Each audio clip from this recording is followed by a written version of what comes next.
سلطان Abdul Hamid Khan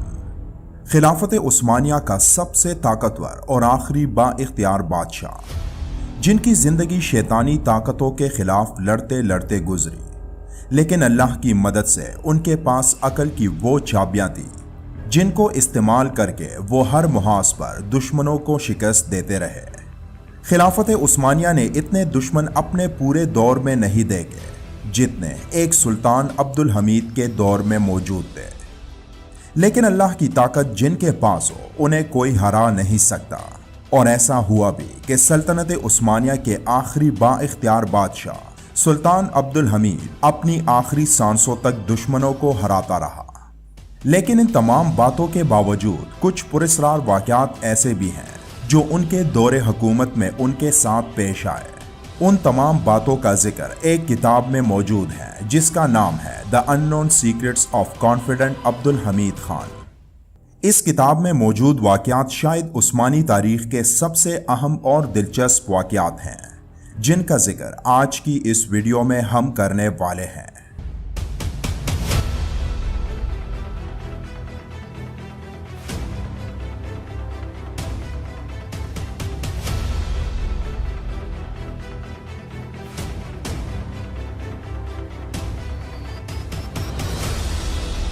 Istanbul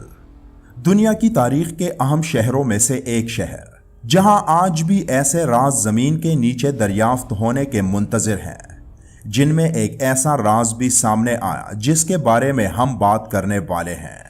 میڈوسا کے بارے میں آپ جانتے ہوں گے، جو ایک دیو مالائی کردار کا نام ہے۔ میڈوسا قدیم یونان کے افسانوں کی ایک غیر معمولی شخصیت میں سے ایک ہے۔ وہ اپنے سانپ جیسے بالوں اور اس کی نگاہوں سے مشہور تھی، اور کوئی آدمزاد اس کو قتل نہیں کر سکتا تھا، اس لیے کہ جیسے ہی اس کے چہرے پر نظر پڑتی تھی آدمی پتھر کا ہو جاتا تھا۔ اس کردار کو ایک افسانوی کردار مانا جاتا ہے جس کی سچائی کا علم کسی کو بھی نہیں، لیکن جہاں اللہ نے ایسی مخلوقات تخلیق فرمائی ہیں جن میں سے بیشتر آج تک انسانی علم سے بالا تر ہے، تو ایسے میں کئی مخلوقات پر کئی لوگ یقین ہی نہیں کرتے، جیسے جنات جن کی موجودگی کو لوگوں کی ایک بڑی تعداد نہیں مانتی۔ اس کے علاوہ آدھا سانپ اور آدھی عورت کے جسم والا ایک افسانوی کردار شاہ ماران کا بھی ہے۔ سننے میں یہ ایک قصے کہانیوں والی بات لگتی ہے، لیکن دنیا کے کئی حصوں میں اس کردار کو دیکھے جانے کی گواہیاں سامنے آتی ہیں، جن میں لوگ یہ دعویٰ کرتے ہیں کہ انہوں نے اپنی آنکھوں سے یہ مخلوق دیکھی ہے۔ اب ان تمام باتوں میں کتنی سچائی ہے اس کا علم تو اللہ ہی کو ہے، لیکن خلافت عثمانیہ کے دور میں ایسے کچھ واقعات سامنے آئے جن میں ایسی کچھ مخلوق کی موجودگی کے دعوے موجود ہیں۔ اس بارے میں تفصیل سے جاننے کے لیے ہمیں سال 1456 میں جانا ہوگا۔ یہ بات ہے 1456 کی، جب اٹلی سے تعلق رکھنے والے کچھ لوگوں نے اس وقت کے سلطان محمد فاتح سے ملنے کی خواہش ظاہر کی۔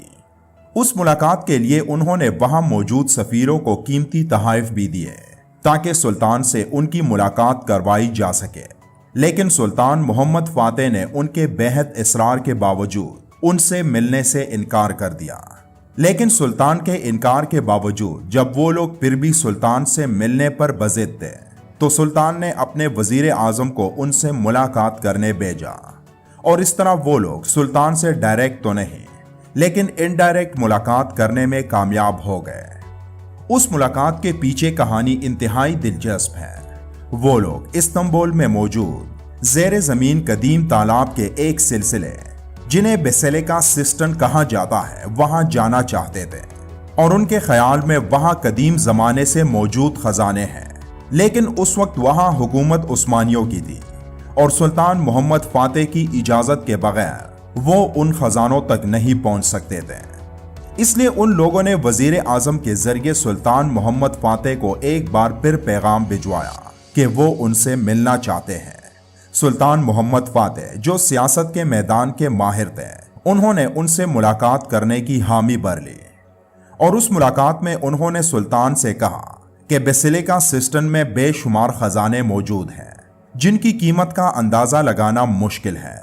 انہوں نے سلطان سے کہا کہ ہمیں ان تمام خزانوں سے کوئی سروکار نہیں، लेकिन वहां एक ऐसी पत्थर की कब्र भी मौजूद है जो वहां मौजूद तमाम खजानों से ज्यादा कीमती है और जो इस वक्त आपके कब्जे में है। अब वो कब्र किसकी थी और वो इटालियन उस कब्र को तमाम खजानों से कीमती क्यों करार दे रहे थे? तो इसका जवाब है कि वो कब्र लेजेंडरी मेडूसा की थी। उनका मानना था कि मेडूसा हकीकत में थी, जिसके जिस्म को मम्मी की शक्ल में यहां महफूज रखा गया था। उन्होंने सुल्तान मोहम्मद फातेह को मेडूसा की उस लाश के बदले बहुत कुछ देने की ऑफर की, जिसका तस्करा उस किताब में मौजूद है जिसका जिक्र हमने पहले किया था। सुल्तान मोहम्मद फातेह से मिलने वाले उन लोगों के बारे में ख्याल किया जाता है कि वो कोई बुत परस्त तंजीम से ताल्लुक रखते थे। सुल्तान ने उनकी तमाम ऑफर्स को टुकरा दिया और ज़ेरे ज़मीन उन तालाबों की सिक्योरिटी को मजीद सख्त बना दिया ताकि कोई भी वहां तक पहुंच नहीं पाए, और साथ साथ उस पत्थर से बने कब्र को भी वहां से किसी दूसरे मुकाम मुंतकिल कर दिया। और उन तमाम बातों को उन्होंने बेहद खुफिया रखा, यहां तक कि सालों बाद उसका इल्म सुल्तान अब्दुल हमीद को हुआ। सुल्तान अब्दुल हमीद, जिनके बारे में मशहूर था कि उन्हें पुरस्कार और दिलचस्प कहानियों का शौक था, और यही वजह थी कि वो मशहूर ज़माना शेरलॉक होम्स के नावलों को शौक से पढ़ते थे, और उनके तमाम नावलों को उन्होंने तर्किश जुबान में तर्जुमा करके अपनी लाइब्रेरी में रखी थी। वो लोग जो पहले सुल्तान मोहम्मद फातेह के पास मेडूसा की उस लाश को लेने के लिए आए थे, उन्हीं लोगों की तंजीम ने एक बार फिर सुल्तान अब्दुल हमीद से इस बारे में राब्ता किया, जिनसे बात करके सुल्तान फौरन समझ गए कि ये लोग मशहूर शैतानी तंजीम फ्री मैसन के लोग हैं। पहले की तरह इस बार भी सुल्तान ने उन्हें इजाजत नहीं दी, लेकिन उन तक मौसूल होने वाली मालूमात की रोशनी में सुल्तान ने खुद उस मामले की तह तक पहुंचने का इरादा किया। इसलिए सुल्तान ने अपने सबसे काबिल इंटेलिजेंस ऑफिसर्स को मुंतखब किया, और उस किताब के मुसन्निफ ने लिखा कि सुल्तान अब्दुल हमीद खान ने उस पत्थर की कब्र को खोल कर देखा था, और जब उसे खोल कर देखा गया तो वहां मौजूद हर इंसान हैरत ज़दा रह गया। उन्होंने देखा कि उस कब्र में एक सांप की शक्ल वाली मखलूक को मम्मी की सूरत में रखा गया था, और जिसका ज्यादा हिस्सा सड़ चुका था।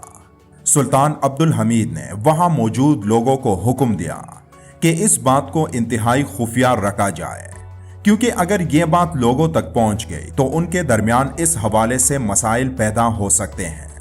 लेकिन सुल्तान के अलावा फ्री मैसन्स भी ये बात जानते थे, जो हर मुमकिना कोशिश में थे कि उस लाश को किसी तरह से हासिल किया जा सके।